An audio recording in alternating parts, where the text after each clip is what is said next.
You know, so I usually do my homework. I'll find somebody who knows somebody or something. They could give me some information, like who is it? Like who is he?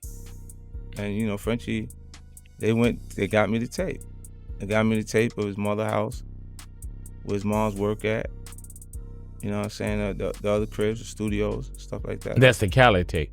Right. Okay. I had all of it. So this is the daughter of the ruler of Dubai, and apparently she uses controversial rule on social media. Man, leave it to 50 Cent to keep stomping on French Montana's neck. That dude always got a slick troll locked and loaded, ready to fire the second French's name pops up on the blogs. But this time, it ain't just 50's usual shade. It cracked open a way bigger, messier conversation. French Montana might not just be dodging industry drama. He might be running straight into something even darker. The so-called gold-plated cage of Dubai royalty. On the surface, those headlines look like a straight-up flex. French Montana engaged to a Dubai princess worth $18 billion. To the casual fan, it screams glow up, like French jumped from local rapper to international kingpin overnight. But once you peel back that glittery surface, the picture gets murky real quick. Word on the street is French's so-called escape plan ain't about romance, it's about survival. With Diddy still tangled up in heavy federal heat, and whispers that the feds are quietly collecting receipts on anybody who got too close to those notorious bad boy parties, French might just be making his biggest move yet. And it ain't out of love, it's out of fear. French was allegedly hunting for a plan B, and Dubai looked like the perfect escape route. But here's the twist. Paradise got shadows too. People who really know Dubai's underworld will tell you the truth. Yeah, the towers sparkle, the cars got diamonds on the wheels, and the money seems endless. But behind all that shine, some royals been carrying reputations that make Hollywood scandals look like kids' shows. The whispers have been floating for years. Princes with wild appetites, celebs from the West being flown out for exclusive parties that folks won't even dare put in print. None of that just popped up yesterday. So now, when people see French, a man already known for chasing bags, partying non-stop, and cozying up to powerful players, suddenly arm in arm with a Dubai princess and sitting on a $7 billion safety net, it feels a little too convenient. It's not that folks don't think he could genuinely love her, it's that survival looks like the louder motive. And that's where 50 Cent's shade cuts extra deep. When he says French got bought, it's not only about a flashy engagement ring, it's about the whole perception that French might have just traded one master for another. French thought he dodged Diddy's storm, but he might have just landed in another twisted game, still bowing down to powerful men with bottomless pockets and zero accountability. The irony burns. Dubai wasn't his clean escape. It might just be another high-stakes trap. Colin comes out, like we said, and now you have real deals on the table. And out of all those, you go with Diddy. That's not how it really went. Was it Diddy? Was it Bad Boy MMG? Yeah, I went to go see Ross. And Ross was like, I got an opportunity for you. I don't have the money for you, but I got the opportunity. I guess because the same thing Meek did, the same thing Wale did. I guess whatever the way the situation, his label was, he wasn't trying to give me the money I wanted. And I wanted like a whole bunch of money. But he was like, look, let's do it like this. Let's co-puff. Let's get him to give you the bag. You can still be MMG / you know what I'm saying? Bad Boy, Coke Boys, yep. Right. How much money did you get? $2 million. If even half the rumors about those princes are true, French didn't leave Bad Boy's fire. He jumped headfirst into Dubai's stove. And here's the kicker. Unlike the feds, who eventually cut deals or shift targets, royalty in Dubai plays for keeps. That's why this so-called $7 billion getaway plan feels less like salvation and way more like a golden cage. Sure, he might have bought himself some time, but the real question is, at what price? Now rewind the tape, because you can't unpack French's Dubai escape without breaking down how he even slid into Diddy's world in the first place. French Montana didn't just score that bad boy deal off one viral hit like pop that and call it a day. Nah, the tea around that signing always smelled funny. And now, with everything that's come out about Diddy in the past 2 years, fans are looking back with way sharper eyes. Here's what most people forget. When French was shopping for a label, he wasn't some unknown mixtape rookie. He already had heat. He already had connects. So why did he? That's where the story starts twisting. French had choices. Real choices. Rock Nation was circling, Rick Ross and MMG were showing heavy interest, even Kanye's camp was flirting with him. And yet, out of all the tables he could have sat at, he slid into Diddy's. Now ask yourself, why would a man with multiple offers choose the one label most infamous for shady contracts, grimy deals, and extracurricular requirements that had nothing to do with music? Because Bad Boy wasn't just a label, it was a lifestyle. And for some artists, that lifestyle became the real currency. The whispers say Diddy gave French more than a check. He gave him access. The wild parties, the women, the after-hours freak-offs, the kind of play nice and you'll get rewarded situations that had the industry buzzing. And fans been side-eyeing him ever since. First, because French admitted himself that he took less upfront cash than what Ross or Jay could have put on the table, yet he still chose Puff. Second, because every time cameras caught French stumbling out of one of those notorious villas looking half dead and drained, the internet clocked it. People weren't just watching his career, they were watching his every move, wondering what he signed himself into. People started dragging up photos and clips from 2016 through 2019 showing French looking, let's just say, worn out. And the timing always lined up with those wild weekends Puff was celebrating him. The narrative only got uglier after Diddy's arrest in 2024, when producers and old associates began spilling what it really took to lock in those deals. One producer even claimed Diddy straight up blackballed him after he refused to join one of those infamous freak-offs. So of course, when folks look back at French's lightning-fast rise, the whispers got loud. Oh, so you stayed and took that deal. We know what that means. Now, is there a smoking gun receipt with French's name on it? Nah, but the circumstantial tea, it's bubbling over. You got Diddy gifting French his very own Ciroc French vanilla flavor the morning after they were allegedly together all night. You got that viral birthday video, Diddy in a robe, French shirtless, both looking extra suspect. And then you got French himself saying out loud that he wanted the big bag, and Puff was the only one willing to hand it over in exchange for industry loyalty. To the streets, it looked less like business and more like compromise. To the streets, it looked like a normal label signing. But behind the curtain, it looked like a man willing to pay a personal price just to climb higher. And that's exactly why people now think French is playing the same game in Dubai. Once you prove you'll trade dignity for opportunity, folks assume you'll do it again, just with a fatter bag and a different master. Hi guys. Hi.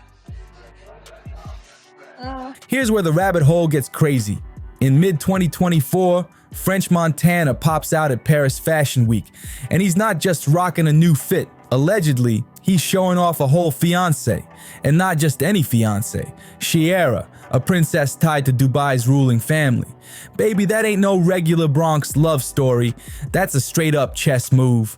Because let's keep it real. At the same time, the feds were building a mountain of evidence on Diddy. We're talking whispers about freak tapes, trafficking rumors, shady money laundering angles, and suddenly, anybody in Diddy's orbit turned radioactive overnight.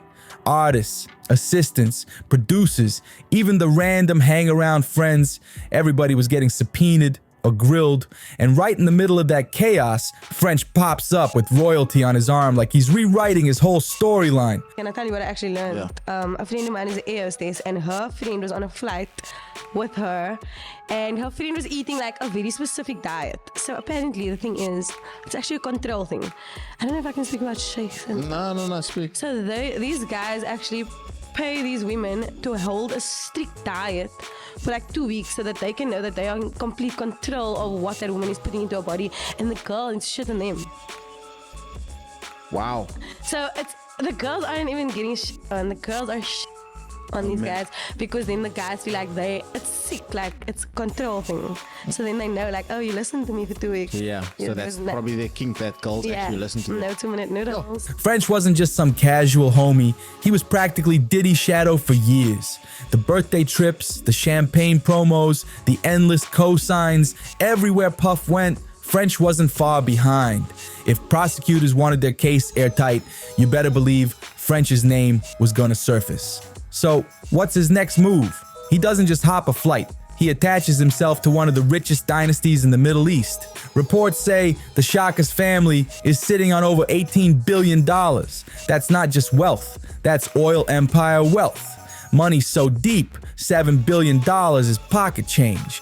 And when you marry into that, you're not just touching cash, you're locking down protection, privilege, and a brand new passport into a world where outsiders aren't allowed to snoop around family business. To the streets, French ain't moving for love, he's moving for survival. Critics are pointing at how fast this engagement popped off, how perfectly it lined up with the firestorm back in the States, and how French suddenly spends more time in Dubai than in New York or LA.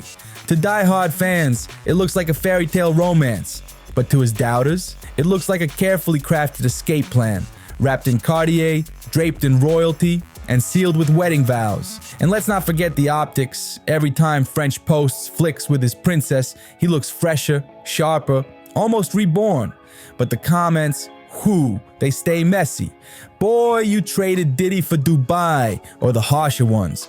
Better hope those sheiks don't treat you the same way Puff did. And here's the gag. French thinks he leveled up by running to Dubai. But people who know how Middle Eastern royals flex their power will tell you straight. Sometimes you don't escape the fire. You just walk into a bigger, hotter one. Here's the part French probably don't want to hear. Running from Uncle Sam to the UAE doesn't always equal freedom. Table, and I'm sure there were some other ones also. Yeah. I came to Steve Rifkin when I had Chopper Down. I walked in the office, it was him and Gabi. Yep. And Gabi was manager. I was like, yo, Steve, give me $200,000. Let me go make music. You know what I'm saying? Just let me. Steve was like, nah, I'll give it to you. Never got it. Never got it. I dropped Which is funny because Gabi's the president of SRC. Steve is like the CEO, but so I don't know what type of but weird. Steve makes the final call. Yeah. So I asked for $200,000. You know what I'm saying? And it's like it might just mean you signed a brand new kind of contract. Dubai's image screams Lambos, glass skyscrapers, and pet tigers chilling on yachts. But the whispers behind that shine been ugly for years. Influencers fly in wide-eyed, chasing that tax-free glam, then sneak back out spilling tea about palace parties where people weren't treated like guests. They were treated like props. And it wasn't just women, allegedly men too, because to certain royals, outsiders ain't people, they're playthings. And when you step into that world broke compared to their billions, you don't get to set the rules. They do. So now picture French Montana standing next to Sheikh Amara's family fortune, $18 billion deep. He ain't wealthy, he's ornamental, a shiny accessory with no political clout, no leverage. Because Sheikh Amara, she's the daughter of one of the most powerful autocrats of our modern era, and that makes French less of a king and more of a trophy. French might be famous, but in Dubai, he's foreign famous, shiny enough to bring attention, but nowhere near powerful enough to push back if they decide he's just another accessory. Folks online are already clowning, saying this move looks less like escaping Diddy and more like upgrading to new handlers. Instead of freak-offs in Miami, it's private palaces in Dubai. And let's be clear, the family French just tied himself to, they're no strangers to global scrutiny. Remember Sheikh Amara's viral Insta-divorce back in 2024? She shocked the whole world by dumping her husband with just 3 words, "I divorce you." A bold move, admired by many, but also proof of how messy royal life can really get. And that's just one example. Her relatives have been in scandals too. Princess Latifah's failed escape attempt, Princess Hessa's alleged abduction, and all of it allegedly linked right back to their father, the same man running Dubai with an iron fist, French's brand new father-in-law. So suddenly, that glittery fairy tale sheen starts cracking, because when power that heavy turns on you, freedom ain't guaranteed. That's why the internet keeps calling this French's $7 billion escape plan, and the more you line up the facts, the more it looks like survival in designer clothing.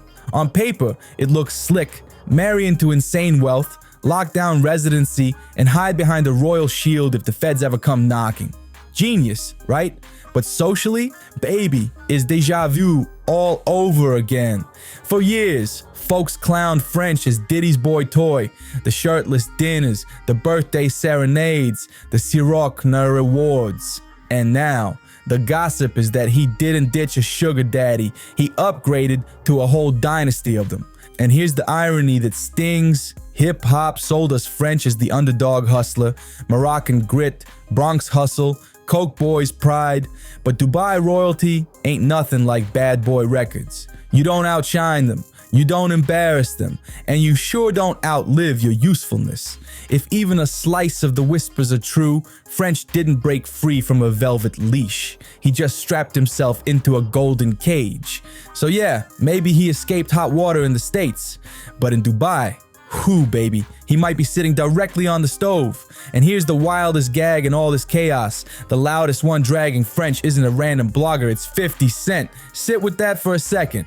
What if 50 ain't just clowning? What if he's actually trying to warn him? Because if you know 50, you know his energy. He'll roast you in public, but deep down, he still wants you to eat. 50 been clowning French for years, calling him washed, calling him a Diddy leftover. But maybe, just maybe, he sees the bigger trap French is walking into. A trap that don't look like chains, but smells just like those velvet cages people whisper about in Dubai. But flip the script. What if it ain't a trap to French at all? We look at him like, damn bro, you sold your soul for protection. But what if that's exactly what he wanted? Some folks chase freedom, others chase comfort. French might not view himself as a prisoner locked in some palace. He might see himself as the chosen one, the Bronx kid who hustled mixtapes and ended up with gold-plated security. We might call it hell, but for him, it could be heaven, with AC blasting, a driver on standby, and royalty at his dinner table. And that's why 50 shots cut so deep, because they're dipped in truth. 50 built his empire on independence, on owning his name, on flipping street smarts into boardroom power.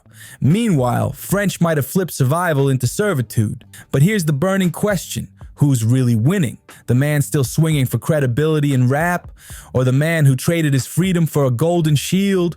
Or is it the man sipping tea behind palace walls, untouchable, scandal-proof, and sitting pretty on $7 billion worth of insurance? It's messy, it's ironic, and it's the wild paradox French now lives in. To us, he looks like property, but to him, he might actually feel like royalty. And maybe that's the biggest twist of all. 50 Cent can drag him all day, but French Montana might just be smirking, thinking this was the master plan from the jump. What do you think? Did French really escape or just lock himself in a shinier cage? Drop your thoughts in the comments, hit that like button, subscribe, and share this with a friend. I'll see you in the next one.